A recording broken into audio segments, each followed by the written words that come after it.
So I'm going to show you how to run a little LED with a button using a breadboard and an ESP32. What you're going to need is your ESP32. I have it on an extension board. Just makes it easier, powers both rails, gives you more room to work with. You're going to need an LED, little button with the 4 prongs.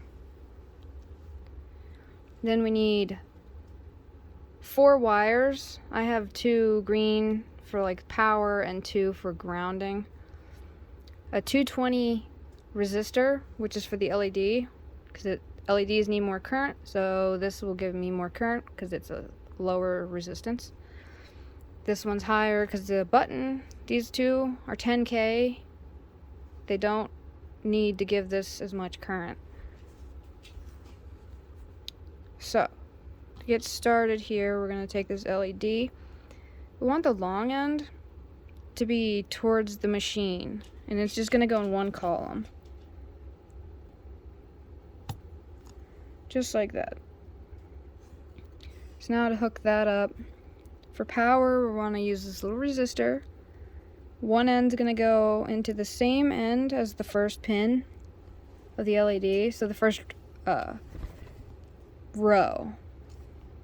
pin row. And then we're going to take a wire, and it's going to go into that first row of the resistor. And I'm going to hook this up to 15 on here. You can see that, hard to see.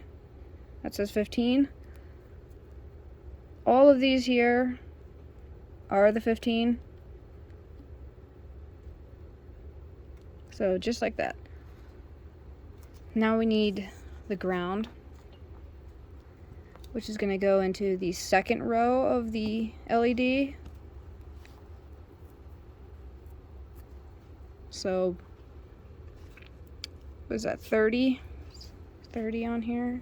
And it's just straight over to the blue side, the ground. So that's the LED. Now, we're going to hook up the button. We're going to put this over here like so.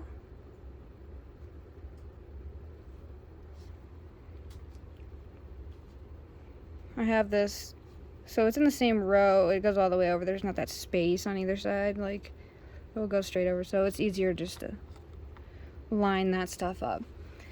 So we want to take one of these 10K resistors, come over here. We're going to put that in the first row of the button, and it's going to go straight over here, but it's going to go into the power, which is 3.3 volt. This would quit dancing. There, straight in line with that first set of pins there. So then we'll take our second one. This is going to be for wiring it up to the board. Looking through the camera, but we want it to be in that row again, that same row.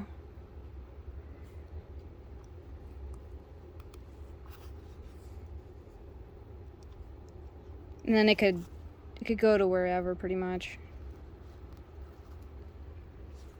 And take one of our wires. I'm gonna put that in that first row with the resistor.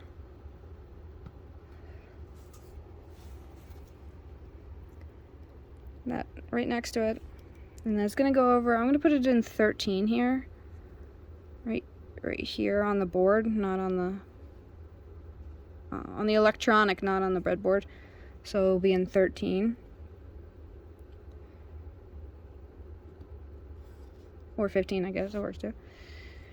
I think. Yeah. And the last thing we need is our ground. So it's going to go into the last pin. Last 2 pins, that same row. Right over to the ground. And that's it. It's not pretty. You can cut these down and make it nicer looking. but this is how this will run. So now we want to get this code running, which everything should be set up. I'll show you real quick. So usually when you start this up, you should have this all going already. If not, my first video shows how to connect or to add the ESP32 into the manager and the port. You can check that out. Just for now, if you just open this up, you go to Tools, Board, ESP32, and then the Dev module. And then I don't have mine plugged in, so I'm gonna plug that in real quick. Okay, so now you pick whatever port your thing is, your ESP32 is plugged into. So it should say in your device manager. Mine's 7, COM7. And then you just take this code. I'll copy and paste it into the description, so you can take that and just paste it. Then you just hit upload, and that will send that to your board.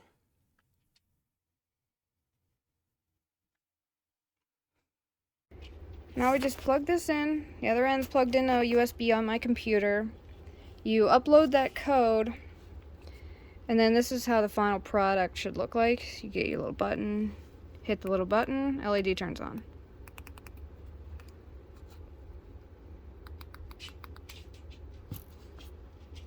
And that's it.